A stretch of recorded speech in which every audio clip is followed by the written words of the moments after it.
私はナミ。つい最近まで私たち夫婦は義両親と同居していたが、この度めでたく同居解消となった。理由はよくある嫁姑問題だ。義母とは初めから仲が悪かったわけではない。それなりに良好な関係だった。夫が長男ということもあり、もともと夫からも、将来同居することになるかもしれないけど、どうかなと言われていたし、私も、まあしょうがないよね。プライバシーだけは守れるようにしてね。としぶしぶ納得していた。ところが結婚してしばらく経った頃、義父が大病を患い長期入院してしまったのだ。復帰のめどが立たず、義父は仕事を辞めた。義母はといえば専業主婦で働いたことがない。さらに夫には年の離れた弟がいるがまだ大学生。遠方で一人暮らしをしていて仕送りが必要だという。義実家は金銭的に苦しい状況に陥ってしまった。夫から相談された時、本当は金銭だけ義母に援助してもよかったのだ。ところが義母が、あなたたち将来同居してくれるつもりなんでしょ？だったら今から同居してもいいじゃない。と強く主張してきた。私たちの暮らすアパートも更新時期だったし、義実家も築年数がかなり古い賃貸。事情も事情だし、しょうがないかなと私も諦めたが、ただ私の希望で、トイレやお風呂、キッチンもすべて別。私たちが2階、義母たちが1階の横割り型の完全2世帯住宅にしてもらった。プライバシーの確保はもちろんだし、仕事のこともあったからだ。実は私、在宅でイラストレーターをしている。自分で言うのもなんだが、結構売れっ子。市役所職員の夫よりも稼いでいる。でもその分、常に依頼を抱えているし、独身時代は徹夜することもしょっちゅうだった。睡眠と家族の時間を確保するため、作業ペースを守るため、などなど、いろいろ理由があっての完全2世帯だったのだが、義母はもうこの時点で面白くなかったらしい。私のいないところで夫に愚痴をこぼしていたが、夫が相手にしないため、直接うちに突撃してきた。ねえ、なんで2世帯にしたのかしら。私は義母の希望で同居にしたはずだけど、と全く意味がわからなかった。話をよく聞くとどうやら義母は、昔ながらの寝室以外は全部一緒の同居だと思い込んでいたらしい。そうなれば、一家の主婦は2人もいらない。嫁である私が全ての家事をするべきだという。そもそもね、お金の無駄遣いじゃない。玄関から水回りまで全てが2つあるなんてもったいないでしょ。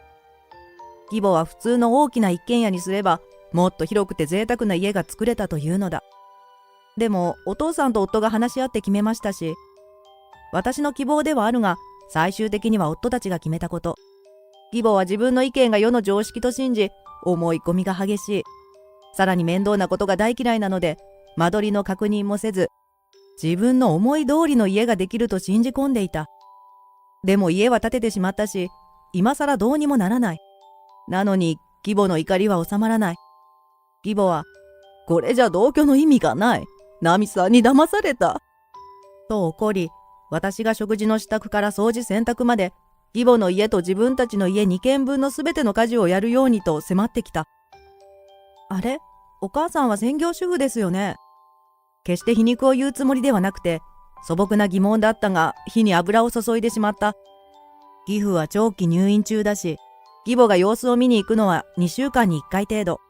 仕事をしていない義母の分まで、なんで私が面倒を見る必要があるのだろう。それに経済的に苦しいなら、パートでも何でも働けばいいのに、とずっと思っていた。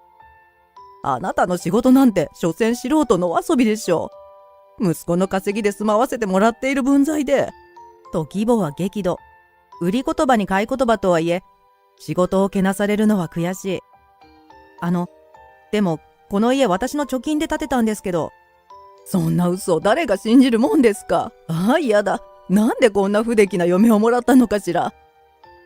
帰宅した夫に昼間のことを話すと、俺も何度もナミの貯金で建てたって説明しているんだけどな。母さん、自分に都合の悪いこと聞かないんだよ。俺からもまたきつく言っとくけど、ナミも無視していいからな。と呆れ顔。それからしばらく経ってまた義母がやってきた。ナミさん、ごめんなさいね。息子からきつく怒られちゃったのよ。私もカッとなってしまって。この前と打って変わって塩らしく謝ってきたのだ。いえいえ、私の方こそすみませんでした。素直に謝ってくれるなんて、思ったほど悪い人じゃないのかなと内心感動した。それでね、あなたにお願いしたいことがあって、お仕事なの。ちゃんと報酬も出るのよ。義母は私と仲直りするために、知り合いのつてでイラストの仕事をもらってきたというのだ。正直なところ、仕事が立て込んで新たに引き受けるのはきつい。でもここで断ったら角が立つと無理をして引き受けた。何日もかけて徹夜で仕上げたのに、はい、とっても喜んでいたわよ。と渡された料金はまさかの2000円。いくらもらえるか聞かなかった自分が一番悪いのだが、義母に渡された発注書がちゃんとしていたから相場くらいはもらえると思ったのだ。さすがにがっかりして仕事から帰ってきた夫に愚痴ってしまった。なんか変だな。その会社友達いるはずだから聞いてみるよ。と言って夫はすぐに連絡を取ってくれた。ナミ、すまない。母さんが猫ばばしたんだ。すると会社側は10万円を支払ったという。夫が激怒して義母に詰め寄ってくれたが、義母は悪びれもせず、何よ、手数料をもらっただけじゃない。それにね、あなたたちが私の生活費も出してくれないし、ナミさんは家事をしてくれないんだから、もらって当然よ。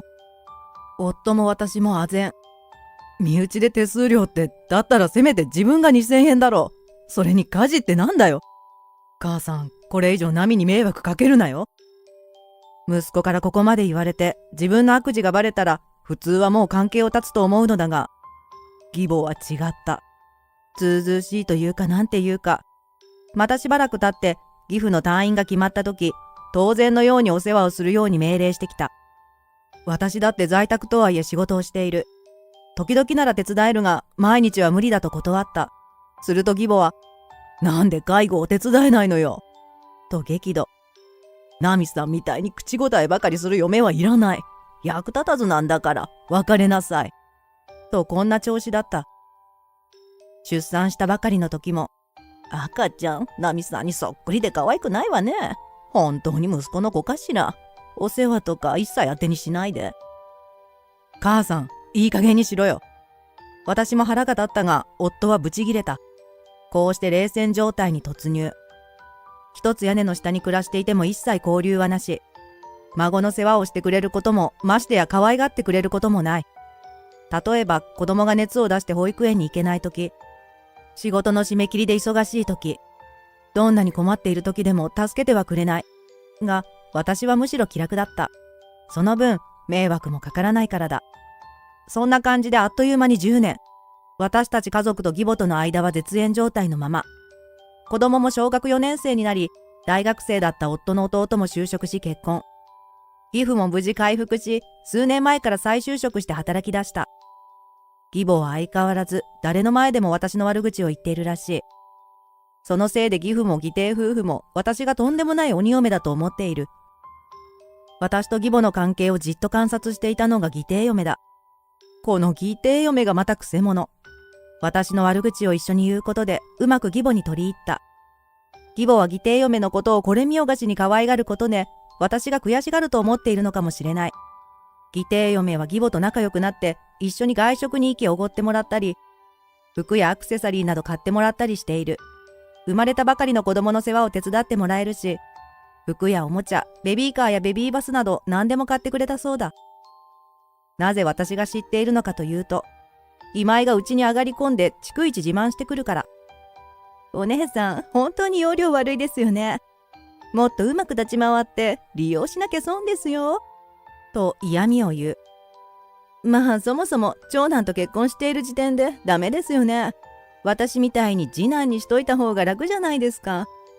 まあお姉さんが同居しているから介護の必要がないんですけどね。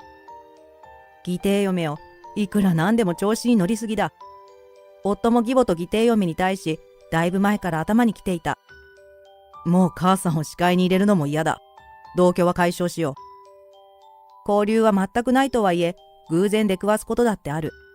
義母は夫を見かけるたびに私と別れるように迫っているらしい。義父が働き出したし、義母は義弟嫁にいろいろ買い与えるくらい金銭的に余裕が出たのだ。当初の同居理由がなくなった。用地買収の話も来ているし、ちょうどいいよな。実はまだローンは払い終わっていないものの、道路拡大のためにうちの家が用地買収の範囲にかかってしまったのだ。十分な保証も出るし、家を更地にして同居を解消することにした。母さん、お前たちみたいな薄情者じゃなくて、弟夫婦と同居したいってさ。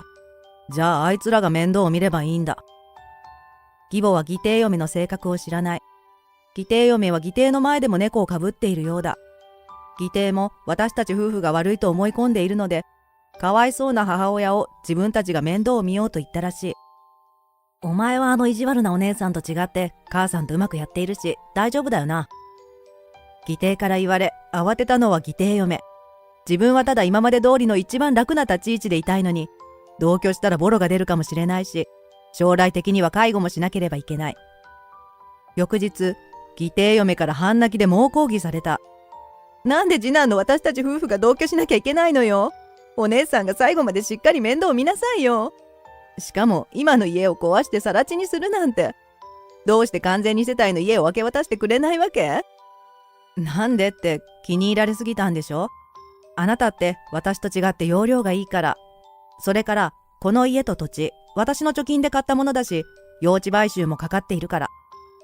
嘘？そんなことお母さん全然言ってなかったのに。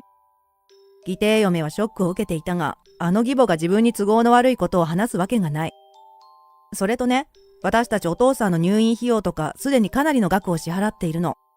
領収書関係はきっちり取ってあるし、ちゃんとした帳簿にもつけている。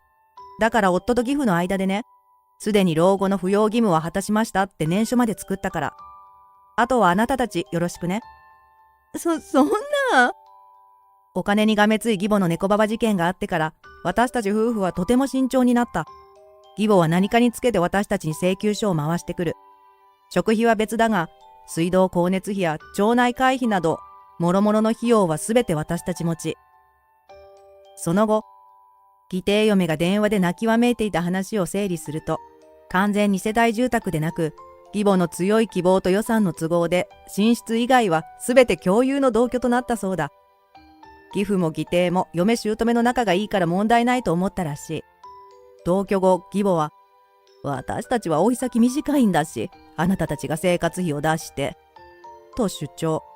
私たちとの時と同じく水道光熱費の支払いもなし、一緒にご飯を食べるため、食費をはじめとした生活費も一切出さないそうだ。